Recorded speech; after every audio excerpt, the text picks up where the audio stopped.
नमस्कार, मेरा नाम है राज के वर्मा और आप देख रहे हैं रिपोर्टर्स।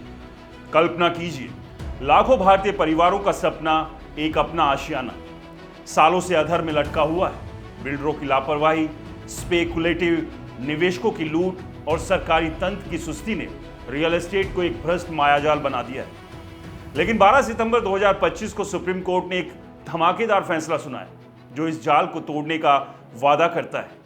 दोस्तों, ग्रेटर नोएडा के एक हाउसिंग प्रोजेक्ट पर एनसीएलटी के फैसले की अपील में कोर्ट ने स्पष्ट शब्दों में कहा, घर कोई सट्टेबाजी का साधन नहीं बल्कि अनुच्छेद 21 के तहत जीवन का मौलिक हक है। ये 12 पॉइंट्स रिफॉर्म ने सिर्फ बिल्डर पर लगाम कसेगा बल्कि लाखों होम बायर्स को न्याय दिलाएगा।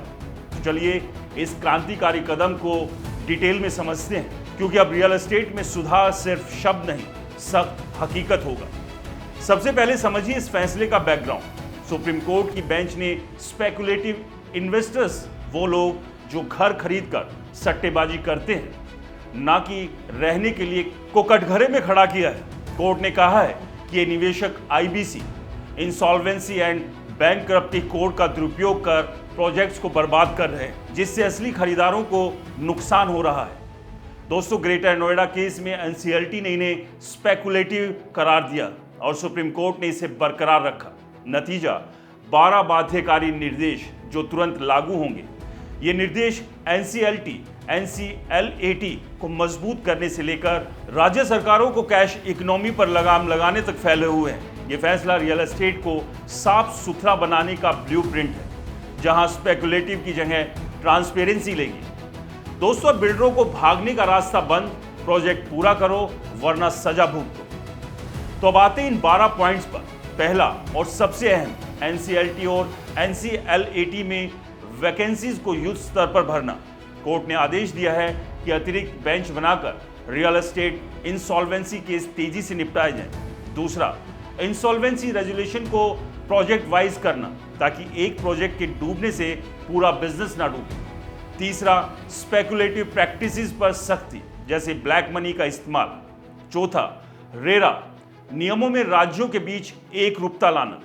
पांचवा, हाउसिंग बोर्ड्स में डेडिकेटेड विंग्स बनाना स्टॉक प्रोजेक्ट्स को रिवाइव करने के लिए। छठा, आईआईटी, आईआईएम जैसे संस्थानों से टाई अप कर रिस्ट्रक्चरिंग कैपेसिटी बढ़ाना। सातवां, एनएआरसीएल जैसी डेडिकेटेड एंटिटी बनाना जो अधूरे प्रोजेक्ट्स को संभाले।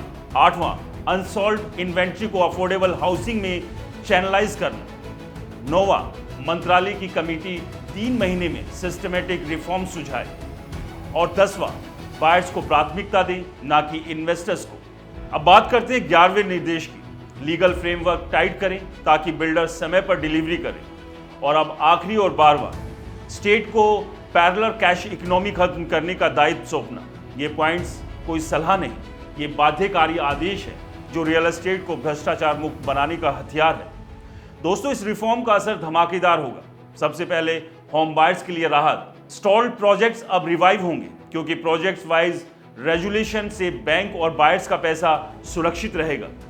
बिल्डरों पर दबाव बढ़ेगा, आईबीसी का दुरुपयोग बंद, समयबद्ध डिलीवरी जरूरी, स्पेकुलेटिव इन्वेस्टर्स को झटका।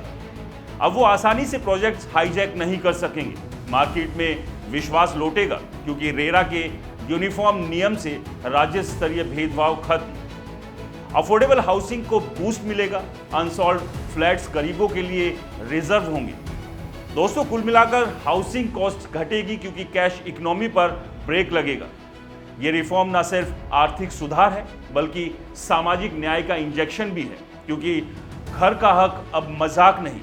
फिर भी इस सब के बीच चुनौतियां कम नहीं हैं। राज्य सरकारें रेरा नियमों को एक रूप बनाने में टालमटोल करेगी क्योंकि लोकल इंटरेस्ट हावी हैं।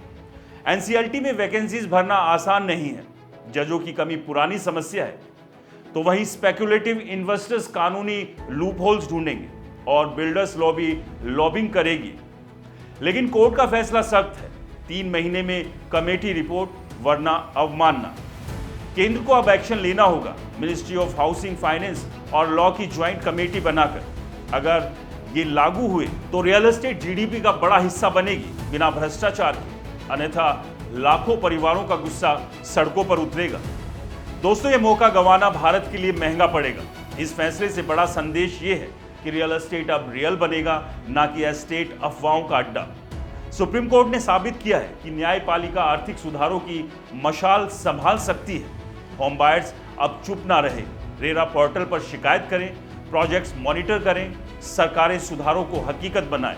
तो वहीं बिल्डर कान खोल कर सुने, स्पेकुलेशन को तुरंत बंद करें, डिलीवरी तुरंत शुरू की जाए, क्योंकि ये 12 पॉइंट्स रिफॉर्म्स एक नई सुबह का ऐलान है, जहां हर भारतीय का घर उसका किला बनेगा। दोस्तों, इन 12 पॉइंट्स को लेकर आपकी क्या राय है?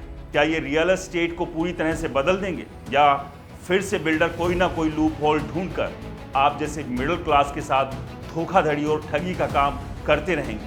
हमें कमेंट्स में ज़रूर बताएं। और हाँ, अगर आपको ये वीडियो पसंद आया हो तो इसे ज़्यादा से ज़्यादा शेयर करें और हमारे चैनल को फॉलो और सब्सक्राइब करना ना भूलें। नमस्कार।